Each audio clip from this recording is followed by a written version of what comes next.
Hi అండి, నేను మీ Ramani nutritionist. Welcome to our channel. So ఈరోజు ఆడవాళ్ళందరూ ఎదుర్కొంటున్న మెయిన్ ఇష్యూ ఏంటంటే హెయిర్ ఫాల్ అండ్ ఎక్కువ నీరసంగా ఉండడము, రక్తహీనతతో బాధపడడం, అంటే లో హిమోగ్లోబిన్, ఐరన్ లెవెల్స్. సో దానికి ఏంటంటే మనం ఒక సింపుల్ రెసిపీ చేద్దాము. ఇది ఎవ్రీ మార్నింగ్ తీసుకుంటే ఒక 1 మంత్లో 4 to 5 పాయింట్స్ ఇంక్రీజ్ అవుతుంది. సో దీనికి ఏమేమి కావాలంటే ఒక హాఫ్ క్యారెట్, హాఫ్ కీరా and half beetroot and handful of spinach, కొంచెం మిరియాల పొడి, కొంచెం సాల్ట్ అండ్ ఒక హాఫ్ నిమ్మకాయ, కొంచెం అల్లం, ఒక చిటికెడు అల్లం అన్నమాట, తురుముకున్న అల్లం. వీటన్నిటిని 1 by 1 ఫస్ట్ కీరా అండ్ బీట్రూట్ ఇలా 1 by 1 ఒక్కొక్కటి వేసేసుకోవాలి. సో నేను ఇక్కడ చూపిస్తున్న విధంగా ఆకులు చూసారా, హ్యాండ్ఫుల్ ఆఫ్ తీసుకున్నాను. అవన్నీ పాలకూర ఆకులండి. పాలకూర తీసుకున్నాను. తర్వాత వచ్చేసి కొంచెం అల్లం, ఒక చిటికెడు అల్లం తురుము, తర్వాత మిరియాల పొడి 2 చిటికలు, మిరియాల పొడి 2 చిటికలు ఉప్పు, తర్వాత ఒక లెమన్ హాఫ్ అనేది పిండేసుకుంటున్నాను. హాఫ్ లెమన్ స్క్వీజ్ చేసి వేసేసుకోవాలా. సో హాఫ్ లెమన్ అయితే దీంట్లో వేసేసుకోండి, పిండేసుకోండి.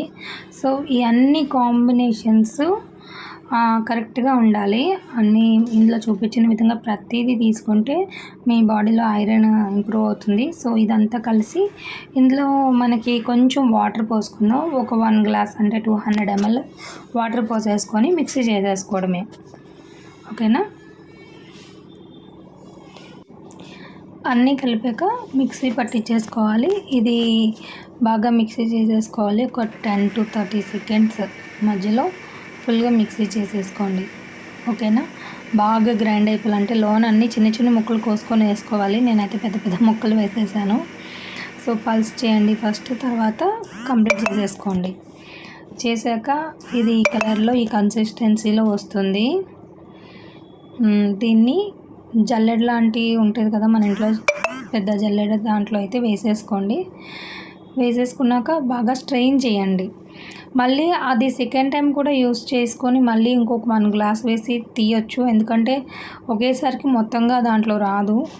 సో దాంట్లోంచి ఫస్ట్ టైంకి వచ్చినంత తీసేసుకోండి. మళ్ళీ సెకండ్ టైం కూడా ఆ పల్ప్ ఏదైతే ఉంటుందో దాంట్లో తీయగా మిగిలిన పల్ప్ని మళ్ళీ మిక్సీలో వేసుకొని మళ్ళీ ఇంకొకసారి గ్రైండ్ చేసేసుకోండి. ఇంకో 100 to 50 ml, 150 ml వాటర్ వేసుకొని ఫిల్టర్ చేసేసుకుంటే మొత్తంగా దాంట్లో ఉన్న జ్యూస్ అంతా వచ్చేస్తుంది మనకి. ఓకేనా?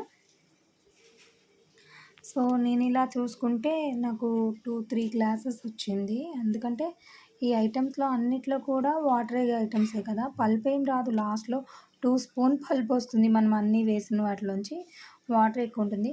నా అలా పెద్ద పెద్ద ముక్కలు క్యారెట్ అవి కొయ్యకండి. అయితే క్యారెట్, కీరా అండ్ బీట్రూట్ అయితే బాగానే అయిపోయింది, ముక్కలు చేసి వేసాను కాబట్టి.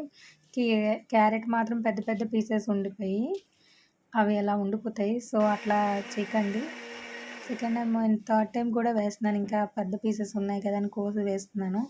సో ఇంకా జ్యూస్ వస్తుంది. సో మొత్తం అంతా జ్యూస్ తీసేసుకొని ఇంకా ఫినిష్. మనకి రిచ్ ఐరన్ డ్రింక్. చాలామంది ఈరోజు ఐరన్ లేక కళ్ళు తిరిగి పడిపోవడము, లో హిమోగ్లోబిన్స్ ఉన్నాయని ఐరన్ ఇంజెక్షన్లు వేసేసుకోవడము అవన్నీ చేస్తున్నారు.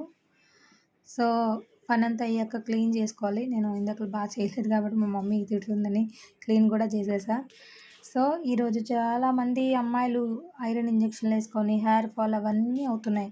అదంతా కాకుండా ఈ డ్రింక్ మనం తాగగలిగితే ప్రతిరోజు ఒక గ్లాస్, ఇది ఒక 150 ml ఉంటుంది. ప్రతిరోజు 150 ml to 300 ml before lunch breakfast చేస్తే మంచిది. Thank you guys. Stay healthy.